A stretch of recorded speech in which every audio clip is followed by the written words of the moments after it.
Okay. All right, ladies and gentlemen, it's time. Oh, I can't play. Oh, no. It's time for some football, y'all. Now, let's do this.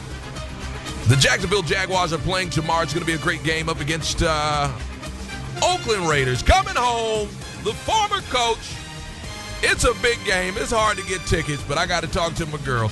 She is on the line. Y'all know her. LaTasha, author of the book When Football Turns You Into His Side Chick. What's going on, LaTasha? How you doing today? Hey, good morning. Doing well, AJ. How are you? I am doing wonderful as well. You know, first of all, before we get into the Jaguars, there's not much to say today because the Cowboys, my favorite team, is on a bye. And so let's just, we're going to leave them alone today. We're going to have a good time. And then when they come back and play Philadelphia, then we'll talk again, okay? Absolutely. Right. And we were right on them. We were right about them upsetting last week, too. Yeah, they did. They whooped them. All right. Yeah, he did. All right, so let's talk about it. Jacksonville Jaguars and the Oakland Raiders. No doubt. Well, when West Coast teams travel to the East Coast and play at 1 o'clock, mentally and physically they're thinking it is 10 a.m. So it's an unusual adjustment to make, and history shows they usually don't do well record-wise when they make that adjustment. However, Oakland managed just fine earlier this season, traveling to Baltimore, and they won on the East Coast playing at 1 o'clock and defeating the Ravens. So they should be fine. Plus, the Raiders are just coming off of a loss over the Chiefs at home. They were swept by the Chiefs last season. So I think they're going to play mad as a result, too.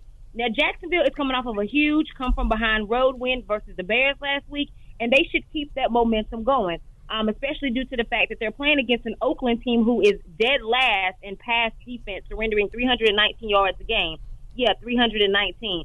Now, that might be a good number to play for, like, pick-3 lotto purposes, but not the type of numbers you want for your secondary unit to be giving up. So I hope Blake Bortles takes advantage of that tomorrow. I think the receivers should have a huge game. But it looks like that Pro Bowl running back Latavius Murray returns to the lineup for the Raiders. I think that might be a determining factor. They really have good offense. I like Amari Cooper, Murray. I like Carr. Crabtree looks like Crabtree with DirecTV now that he's with Oakland as opposed to Crabtree with cable when he was with San Francisco. So, again, I think they're mad coming off the loss last week. I think they'll bounce back. I really like the Raiders slightly in this one. I want Jacksonville to win. But those factors, the offense and them coming off of the loss, I think they might beat Jacksonville just barely, though, and they're used to playing in the East Coast at 1 o'clock. Oh, so let me just go and ask you. Let me just go and ask in the head. If you had to call the game and you had to give it a score, what's the score? Jacksonville, Oakland. Well, again, because Oakland gives up so many pass yards, I do expect that Jacksonville will put up some points offensively. I'm thinking maybe like a 21-24, something like that type of game. Okay, all right. So your upset pick of the week, what will it be?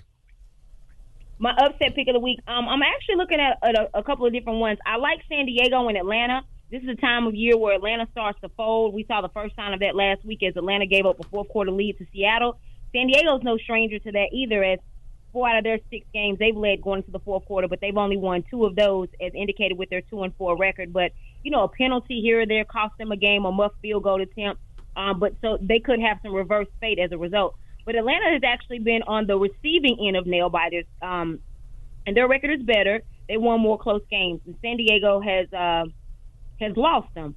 But both teams have beat the defending Super Bowl champions, the Broncos. But, again, this is usually the time of year that Atlanta starts tripping. I mean, they've started 5-0 before, 6-0 before, and haven't made the playoffs. And their secondary gives up 21 points a game. You know, Phillip Rivers is a gunslinger, so he'll do work. Atlanta suddenly has a pass rush, so San Diego's O-line will have to do a really good job of protecting Phillip Rivers, and I think they will.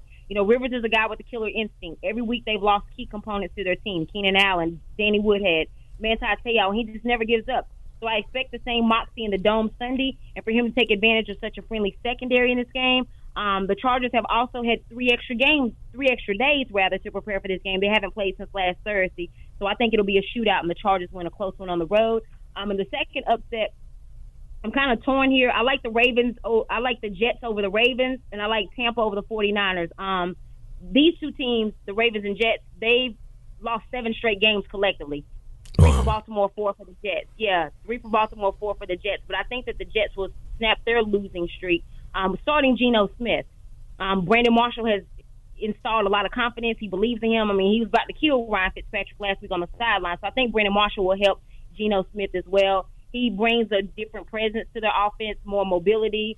He's quicker, things like that. So, and I think that the Jets' pass rush bounces back this week too, and Terrence West will probably be held in check as well. But I like the Jets slightly on this one, and I like Tampa. I like the 49ers over Tampa, all because of Kaepernick. I mean, I know Tampa's coming off of a bye, but they only got 2 wins, and they were given those wins. Carolina gave them a win, and earlier in the year, the first game of the season, they barely beat Atlanta. So they've got charitable wins, so they could easily have just 1 or 0 wins too. Kaepernick, they've been wanting him. The fans have been wanting him. He's got them to back them up.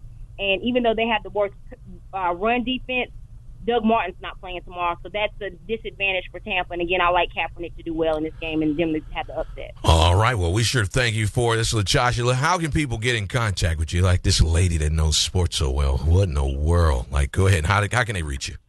Also, that's good to hear. Facebook, I'm under LaTasha Joan Madden Miles on Facebook. On Twitter and Instagram, I'm at @she_SPN. I have a YouTube channel, which is SheSPN The Network. And my book is available, When Football Season Turns You Into His Side Chick, The Ultimate Survival Guide for Relationships and Households. It's available on CreateSpace.com and Amazon.com. All right. Hey, we'll see you next week, and we'll see what happens. All right. My Cowboys will be playing, so make sure you have that together the right way, okay?